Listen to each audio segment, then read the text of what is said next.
जम्बूद्वीपे भारत खंडे आर्यावर्ते भारतवर्षे एक नगरी है विख्यात अयोध्या नाम की, वही जन्म भूमि है परम पूज्य श्री राम की। नमस्कार दोस्तों, मैं हूँ ऋतु और आप सबका स्वागत है स्वर्णिम भारत पर। श्री राम भगवान विष्णु का 7वां अवतार। छोटा सा नाम मगर पूरा ब्रह्मांड भी इस नाम में नहीं समा सकता।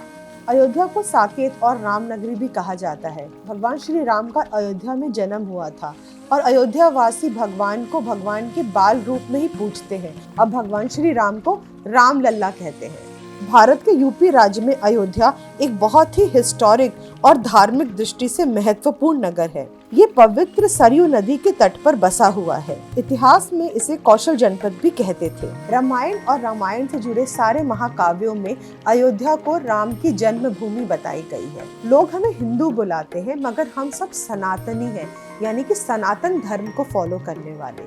सनातन जो सदा से था और सदा रहेगा, और ये इसका प्रमाण है। राम अयोध्या में पैदा हुए थे, राम अयोध्या वासी हैं। श्री राम अयोध्या में पैदा हुए थे, ये हजारों और करोड़ों श्रद्धालु का विश्वास है। श्री राम का अयोध्या में भव्य मंदिर का निर्माण किया है, जिसकी लागत 2000 करोड़ से भी ऊपर है। अयोध्या भारत के सबसे धार्मिक स्थलों में से एक है, इसीलिए हिंदू धर्म के भक्तों के बीच इसका महत्व और भी बढ़ जाता है। श्री राम राजा राम धर्म के प्रतीक है। आप लोगों ने कई बार सुना होगा कि राम राज्य 10,000 सालों तक था, लेकिन कोई मनुष्य 10,000 साल तक जीवित नहीं रह सकता।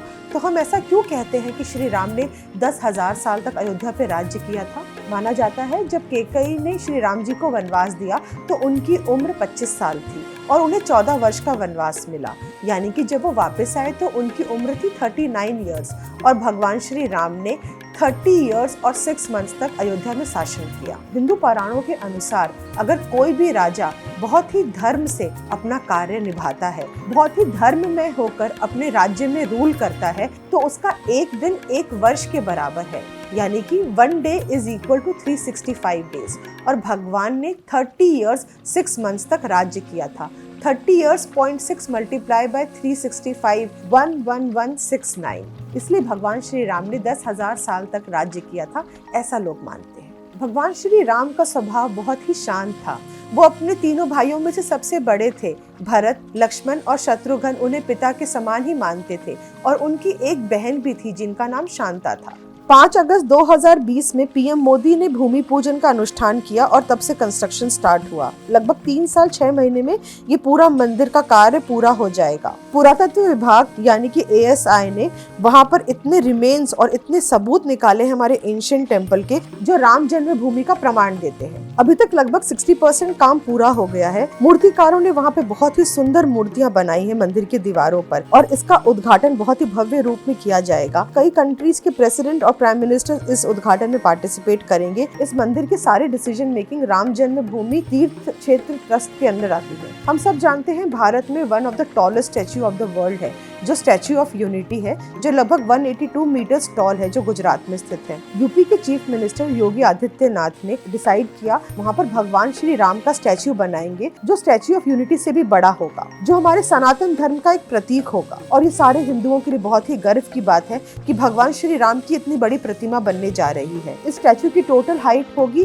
823 फीट, जो 69 मीटर्स लंबा होगा स्टैच्यू ऑफ यूनिटी से। गवर्नमेंट ऑफ इंडिया ने अयोध्या को एक स्मार्ट सिटी बनाने का निर्णय किया है। Now it will be called as new Ayodhya greenfield smart city. Recently Lata Mangeshkar Chowk पर एक 40 फीट लंबा वीणा, जो कांसे से बनी है और जिसका वजन 14 टन है, रिसेंटली इनॉग्रेट किया गया है, जो हमारे कल्चर का प्रतीक है और हमारे ट्रेडिशनल म्यूजिक को दर्शाता है, जो माँ सरस्वती को डेडिकेटेड है और लता मंगेशकर के इंडियन म्यूजिक के कंट्रीब्यूशन को दिखाता है। अयोध्या एक बहुत ही डेवलपिंग सिटी बनने जा रही है, जिसके अंदर नया इंटरनेशनल एयरपोर्ट होगा, नई सड़कें होंगी, ISBT होगा, उच्च कोटि की साफ सफाई देखने को मिलेगी और वर्ल्ड क्लास रेलवे स्टेशन होगा, जो हमारी ट्रांसपोर्टेशन को बहुत ही ईजी बना देगा।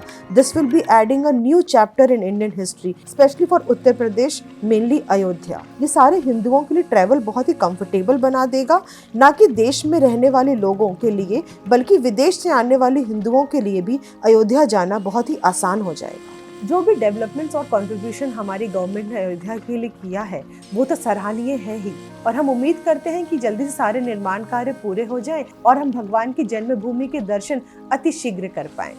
जय श्री राम।